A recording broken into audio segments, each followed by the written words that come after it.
ابھی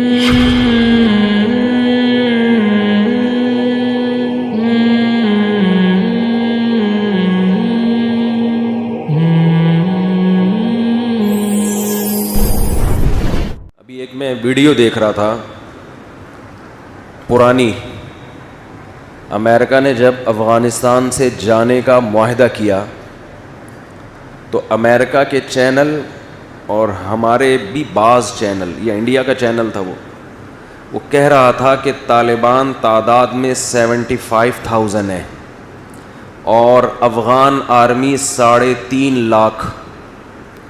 تو اب یہ وہ ٹائم نہیں ہے جو پرانا طالبان کا دور تھا کہ وہ کابل پہ قبضہ کر لیا انہوں نے.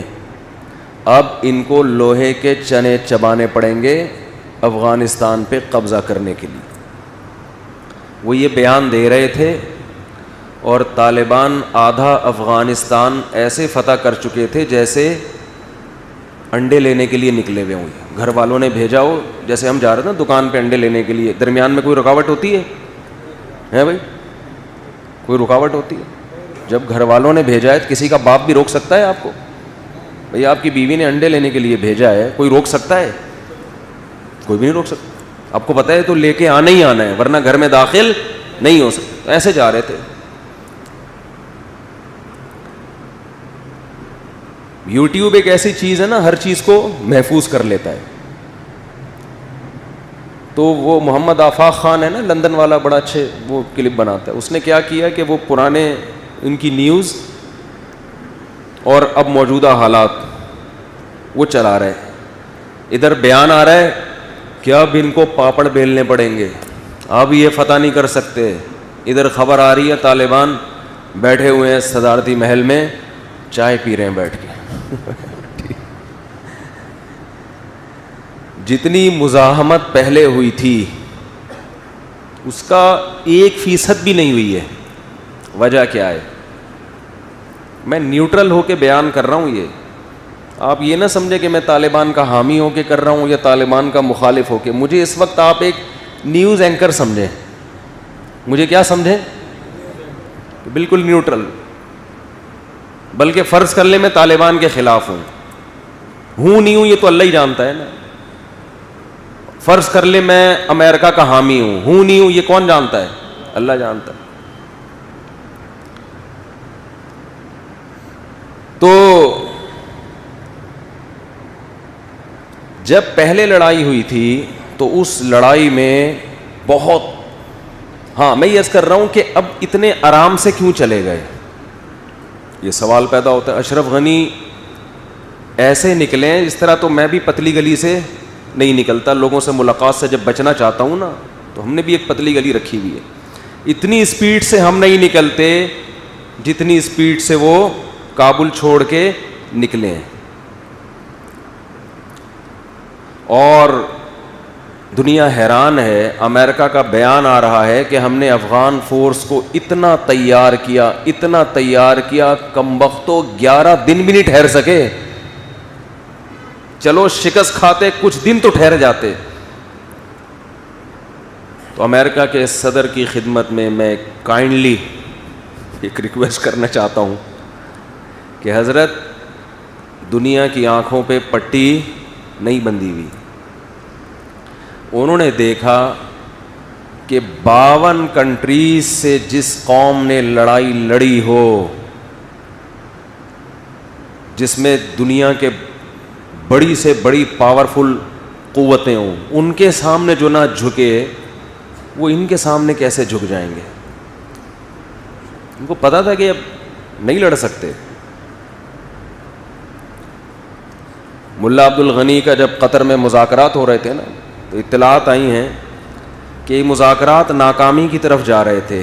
یہ لوگ ان کی شرطیں نہیں مان رہے تھے امریکہ کی. ان کا مطالبہ یہ تھا یہاں سے نکلو بس.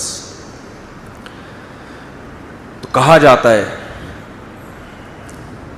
کہ جب دیکھا کہ کسی نہج پہ بات، اونٹ کسی کروٹ پہ بیٹھ نہیں رہا، تو ملا عبد الغنی اٹھے. انہوں نے کہا کہ ٹھیک ہے، اگر آپ کی سمجھ میں بات نہیں آ رہی، 20 سال بعد دوبارہ بیٹھیں گے. سمجھ میں آ رہی ہے؟ 20 سال ہو گئے لڑتے ہوئے, 20 سال بعد تو لڑ لو 20 سال اور, ہم مزید 20 سال لڑنے کے لیے تیار. سمجھ میں آ رہی ہے بات؟ اب تو آپ کے اچھوں کو بھی سمجھ میں آئے گی انشاءاللہ, اب تو آپ کے اچھوں کو بھی سمجھ میں آئے گی. افغانستان کے جو مسلمان ہیں جو پاکستان کے خلاف بہت زیادہ بمبارمنٹ کر رہے ہیں, ان افغانی بھائیوں کی خدمت میں ایک ریکویسٹ ہے. وہ یہ کہتے ہیں کہ ہمیں برباد بھی تو تم ہی نے کیا نا. وہ کیا کہتے ہیں؟ پاکستان جنرل مشرف نے اڈے دیے, بھائی حکومت بن گئی تھی, جہاز یہاں سے اڑ کے گئے ہیں, ان پہ بمباری کی, اور ان کی گورنمنٹ کو بولنے پر گورنمنٹ نے پابندی لگائی ہے کیا بھائی؟ ان کی گورنمنٹ کو کیا کر دیا؟ ختم. تو امریکہ کو گھسانے والا کون ہے؟ پاکستان ہے. تو ہمیں تباہ بھی تو تم ہی نے کیا.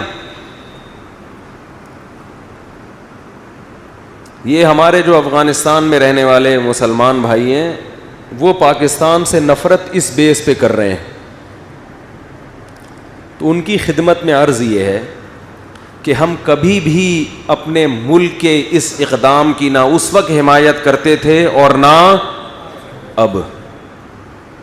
اس وقت بھی ہم نے کھلے عام اس عمل کی مخالفت کی تھی کہ اپنے آپ کو ظلم سے بچانے کے لیے کسی اور پہ ظلم کرنا کسی قیمت میں جائز نہیں ہے. جنرل مشرف کا یہ کہنا تھا کہ آج اگر ہم امریکہ کے سپورٹر نہیں بنتے تو امریکہ ہمیں پہاڑوں اور پتھروں کے دور میں لے جائے گا, مار دے گا ہمیں. تو یہ دنیا کا کون سا اصول ہے کہ اپنے آپ کو بچانے کے لیے دوسرے کو مرواؤ؟ یہ کہیں بھی کسی کتاب میں نہیں ہے یہ. تو ہم نے اس وقت بھرپور مخالفت کی تھی. لہذا ہم پاکستان کے اس اقدام کو کبھی بھی اچھا نہیں سمجھتے. ظلم ہوا ہے, غلط ہوا ہے, لیکن اس بیس پہ جب آپ پاکستان سے نفرت کر رہے ہو تو آپ کی خدمت میں ایک بات عرض کرنی ہے, اسے آپ غور سے سنیں. کہ ایک شخص کسی کو قتل کرنے کے لیے جاتا ہے, میں اسے راستہ دیتا ہوں کہ جاؤ میرے بھائی کو جا کے مار دو, اور راستہ بھی مجبوری میں دے رہا ہوں, خوشی میں نہیں دے رہا. مجھے ڈر ہے کہ یہ مجھے مارے گا اگر میں نے اس کو راستہ نہیں دیا. میں اپنے آپ کو بچانے کے لیے اس کو راستہ دیتا ہوں کہ جا کے اس کو مار دو تاکہ میں بچ جاؤں. مجھے اس سے ذاتی دشمنی نہیں ہے, میرا مقصد اپنے آپ کو بچانا ہے, جو کہ غلط ہے. لیکن اس سے جرم کی نوعیت بہرحال کم ہو جاتی ہے کہ اس کا مقصد دوسرے سے نفرت نہیں ہے بلکہ اپنے آپ کو بچانا ہے. یہ بھی جرم ہے. لیکن آپ کیا کر رہے ہو؟ جو شخص چاقو لے کر گیا اور سامنے والے کو قتل کر دیا, تو آپ اس قاتل سے تو دوستی کی امیدیں بڑھا رہے ہو اور مجھے ملامت کر رہے ہو کہ تم نے قاتل کو سپورٹ کیوں کیا. جو چاقو چلانے والا ہے, جو چھرا گھونپنے والا ہے, اس کے آپ اتحادی بن گئے, اور جو راستہ دینے والا ہے سارا نزلہ اس پہ گرا دیا. اس کا مطلب اس دشمنی میں آپ مخلص نہیں ہو. آپ کو اگر نفرت کرنی تھی تو آپ پاکستان سے بھی نفرت کرتے, امریکہ سے بھی نفرت کرتے, اور امریکہ نے جس گورنمنٹ کو زبردستی لا کے آپ پر مسلط کیا ہے اس حکومت کو بھی آپ برا بھلا کہتے. لیکن آپ اس حکومت کا بھی ساتھ دے رہے ہو, اس حکومت کے حواریوں کا, ہندوستان کا بھی ساتھ دے رہے ہو, آپ امریکہ کا بھی ساتھ دے رہے ہو, اور سارا نزلہ اس ملک پہ گلا رہے ہو جس نے, میں مانتا ہوں کہ ظلم کیا, لیکن اس نے آپ کو بے انتہا سپورٹ کیا ہے. اس نے 16 لاکھ سے زیادہ افغانوں کو اپنے ملک میں پناہ دی ہے, افغانوں کے لیے اس ملک کو دبئی بنایا. آج بھی لاکھوں افغان آپ کو یہاں کھاتے پیتے, جاب کرتے, ٹرانسپورٹ کے مالک بنے نظر آئیں گے. آپ ان تمام احسانات کو پس پش ڈال کر اپنے حقیقی دشمنوں سے دوستی بڑھا رہے ہو. اور جس نے ہمیشہ آپ روس کے ٹکڑے کروانے میں کس کی مدد تھی؟ سب سے زیادہ پاکستان کی مدد تھی. اگر صدر ضیاء الحق اس وقت افغانستان کا ساتھ نہ دیتا تو رشیا کے ٹکڑے ہونے میں مزید 20 سال لگ جاتے. تو آپ ان تمام پاکستان کے احسانات کو پس پش ڈال رہے ہو اور آپ اس ایک غلطی کو ہائی لائٹ کر رہے ہو, لیکن اپنے دشمن کی بڑی بڑی غلطیاں آپ پی رہے ہو جبکہ اس کا آپ کے اوپر کوئی احسان نہیں ہے. تو میں یہ پیغام ان اپنے افغان بھائیوں کو دینا چاہتا ہوں جو میڈیا کے غلط پروپیگنڈے کی وجہ سے کس کے خلاف ہو گئے ہیں؟ پاکستان کے خلاف. بات سمجھ میں آ رہی ہے کہ نہیں آ رہی ہے؟ بھائی پاکستان نے سپورٹ کیا, ہم نے اس وقت بھی مخالفت کی تھی, غلط کر رہا ہے پاکستان. یہ جنرل مشرف نے, آج جنرل مشرف بھی اپنی آنکھوں سے دیکھ رہا ہوگا, اللہ نے اس کو اس وقت تک اسی لیے زندہ رکھا کہ تم اتنی پاورفل آرمی رکھنے کے باوجود ایک امریکہ کے سامنے ڈھیر ہو گئے, اور وہ قوم جس کے پاس کھانے کو روٹی نہیں, پہننے کو کپڑا نہیں, وہ 52 ملکوں کے سامنے آ کے کھڑی ہو جاتی ہے اور 20 سال میں اکھاڑ کے ان کو نکال کے باہر پھینک دیتی ہے. اس وقت لبرل لوگوں نے بہت مذاق اڑایا تھا. جب امریکہ آیا نا, بمباری ہوئی اور امریکہ کو فتح ہوئی, میں مضامین اخبار میں پڑھتا تھا, ہمارے جو لبرل صحافی ہیں جو اب بالکل چپ چاپ منہ بند کر کے بیٹھ گئے, ایسے ان کو سانپ سونگھ گیا ہے. بولو نا بھائی, آپ نے جو اپنے شروع میں مضامین لکھے تھے رجوع کرو ان سے. تو جب مکمل امریکہ نے کنٹرول کیا تو اس وقت ہمارے جو لبرل صحافی ہیں, ڈان اخبار میں جنگ میں لکھنے والے, ہم ان کے مضامین پڑھتے تھے, بہت طنز کہ دیکھا طاقت غالب آ گئی ملاؤں پر, پاور غالب آ گئی, بولو, ملاؤں پر. آج وہ چپ بیٹھے ہوئے ہیں, اب لکھو نا مضمون, بیان کرو نا. اور یہ ایسا ہی نہیں ہو گیا, ایک ایک گھر سے 10 مردوں کے جنازے اٹھے ہیں, ایک ایک گھر سے, ایک ایک گھر سے پورے خاندان کٹ گئے ہیں. یہ پیڑے کھا کے نہیں ہوا. آج امریکہ اس شکست کی تمام تر ذمہ داری افغان گورنمنٹ پہ ڈال رہا ہے کہ تمہاری وجہ سے ہوا ہے.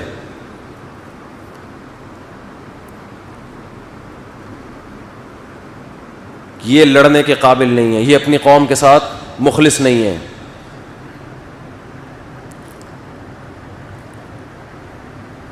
تو افغانستان میں بسنے والے مسلمان, کیونکہ وہاں فیس بک پہ بڑی جنگ ہو رہی ہے, ہمارے جو KPK کے اور کوئٹہ کے لوگ ہیں اور افغانستان کے مسلمان ہیں, ہمارے بھائی ہیں سب, آپس میں فیس بک پہ کیا ہو رہی ہے؟ جنگ, کہ یہ طالبان تو تمہارے پیدا کردہ ہیں, تم ہی نے مروایا, تم ہی نے ان کو بھیجا, اپنے ملک میں شریعت نافذ کرو نا, ہمارے ملک میں کیوں کر رہے ہو؟ اس ملک میں پاکستان شریعت نافذ نہیں کر رہا. یہ جتنے لڑنے والے لوگ ہیں یہ آپ ہی کی مٹی سے پیدا ہوئے ہیں, آپ کو اس پہ فخر کرنا چاہیے. ہم تو فخر سے بتاتے ہیں کہ افغانستان نے, افغانوں نے, اور یاد رکھو یہ جو طالبان کا لفظ استعمال ہوتا ہے, طالبان تو بہت تھوڑے سے تھے مدرسوں کے, یہ تو سارے وہی افغانی جو رشیا کے خلاف لڑتے رہے, وہ اور ان کی نسلیں اس میں شامل ہوتی رہی, نام طالبان کا لگ گیا. یہ سارے مدرسے کے طلبہ تھوڑی ہیں, یہ تو بہت تھوڑے, یہ سارے وہ افغانی ہیں جو روس کے خلاف لڑتے لڑتے لڑتے پھر اگلی نسل ان کی نیٹو کے خلاف لڑتی رہی ہے, ان کے خون میں اللہ نے لڑائی رکھی ہے. اور اس جنگ کے بعد قیامت تک اب دنیا کی کوئی طاقت چاند پہ تو جا سکتی ہے, مریخ پہ بھی جا سکتی ہے, انشاءاللہ افغانستان کا بارڈر کراس کرنے کی ہمت نہیں کرے گی. تو یہ تو فخر کی بات ہے افغانیوں کے لیے, اس پہ فخر کرو, اس پہ کیوں ذلت والی باتیں کر رہے ہو؟ بولو ہماری قوم کو اللہ نے یہ وصف دیا ہے کہ ہم کبھی کسی طاقت کے سامنے گھٹنے نہیں ٹیکتے. یہ تو فخر کی بات ہے آپ کے لیے. آپ اس میں الزامات ڈال رہے ہو پاکستان کے اوپر, کبھی کسی کے اوپر, کبھی کسی کے اوپر, تو آپ کے لیے فخر کی بات ہے. آپ بولو ہم نے کیا ہے. دنیا سلوٹ کرے گی آپ کو, اور کر رہی ہے الحمدللہ. آپ اپنی فتح کو اس طرح کی باتیں کر کے ذلت میں تبدیل مت کرو. آپ سے اللہ نے ایک بہادری کا کام کروایا اور آپ کہہ رہے ہو میں نے نہیں کیا, کس نے کیا ہے؟ اس نے کیا ہے. لوگ کہیں گے ہم تو ایوارڈ آپ کو دینے کے لیے آئے تھے, اور آپ کہہ رہے ہو کیا کس نے ہے؟ بھائی اس نے کیا ہے. کبھی کوئی اپنا ایوارڈ کسی اور کو دیتا ہے؟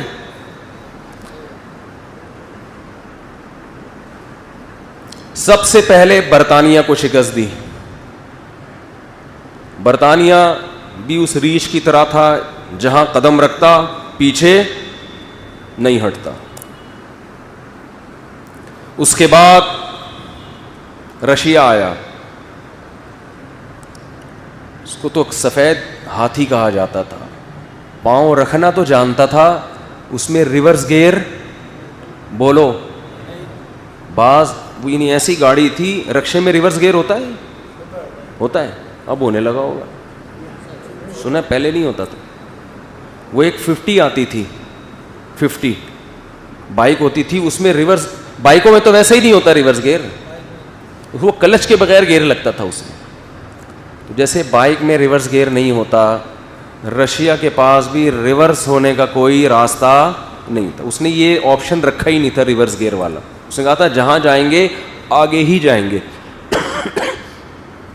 لوگوں نے باتیں بنائی کہ اصل میں یہ جو افغان کمزور ہو کے اتنی بڑی طاقت سے لڑ کے جیتے ہیں, ایکچولی یہ لڑائی کس کی تھی؟ امریکہ اور روس کی.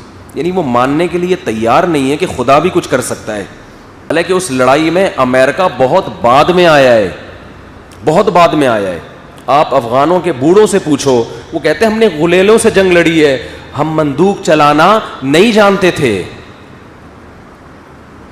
ٹینکوں کے آگے 400 آدمی ایک وقت میں شہید ہوتے تھے, پھر ان میں سے ایک ٹینک پہ چڑھنے میں کامیاب ہوتا تھا.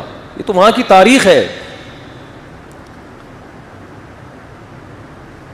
پھر جب امریکہ نے دیکھا کہ افغان کھڑے ہو گئے ہیں اور رشیا کے بس کی بات نہیں ہے, سمرقند کو ہضم کیا رشیا نے, بخارا کو ہضم کیا, ترمس کو ہضم کیا, اتنی بڑی بڑی تاجکستان, ازبکستان, یہ ساری ریاستوں کو ہڑپ کرتے کرتے کرتے افغان گورنمنٹ کو اس نے خریدا, افغانستان میں داخل ہوا, پورے ملک پہ گلی گلی پہ ہر محکمے پہ مکمل قبضہ کیا. اس کے بعد اس کو کھرچ کھرچ کے نکالا گیا. یہ معجزہ تھا, اتنا بڑا معجزہ جس پہ ملحدین کو, سیکولر لوگوں کو ایمان لے آنا چاہیے تھا. مگر اللہ جس کی آنکھوں پہ پٹی باندھ دے اور جس کی بصیرت کی آنکھیں اندھی ہو جائیں, جس نے ہٹ دھرمی کا فیصلہ کر لیا ہو کہ میں نے نہیں ماننا اسلام کو یا خدا کو, وہ یہی کہے گا کہ یہ کس کی لڑائی تھی؟ امریکہ اور روس کی لڑائی تھی.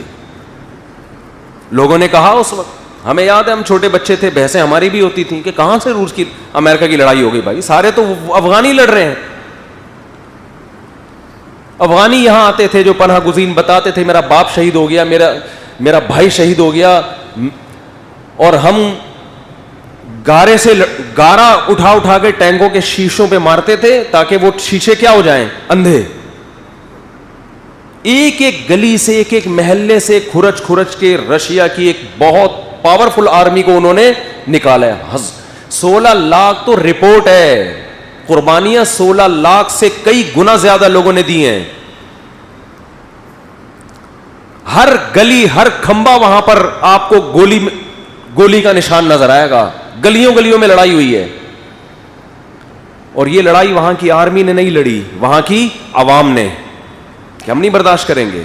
مجھے ایک افغانی ملا, اس نے مجھے کہا کہ ہم چرس تو پی سکتے ہیں یہ جرم مانتے ہوئے کہ جرم ہے, لیکن جو قوم خدا کو نہیں مانتی وہ ہم پہ حکومت کرے, یہ ہماری غیرت کے خلاف ہے. مر جائیں گے, کٹ جائیں گے, اس کو نہیں آنے دیں گے ہم. یہ پرانے وقتوں کی بات ہے کہ ایک ایسی قوم ہے جو خدا کو نہیں مانتی, وہ ہمارے باپ بن کے ہم پہ حکومت کرے گی. ٹھیک ہے چرس پی رہے, ہمارا کس کا معاملہ ہے؟ چرسی نہیں ہوتے افغانی. ایک مثال دے رہا ہوں کہ اگر کوئی چرسی ہے تو وہ بھی لڑتا ہے, وہ کہے گا میں جان دوں گا خدا کی خاطر, برداشت نہیں کروں گا میں. جیسے ایک آدمی کے 2 بیٹے ہوں, ایک ابا کی باتیں مانتا ہے اور دوسری ابا کی باتیں نہیں مانتا. آپ کے ابا, ان 2 کے ابا پہ کسی نے حملہ کیا, اب جو نافرمان تھا وہ دفاع کے لیے کھڑا ہو گیا آ کے. لوگ کہیں گے تو ابا کا نافرمان ہے. وہ کہیں گے نافرمان کا مطلب یہ تو نہیں کہ میرے باپ کو میرے سامنے کوئی مارے اور میں, ہے تو میرا باپ نا,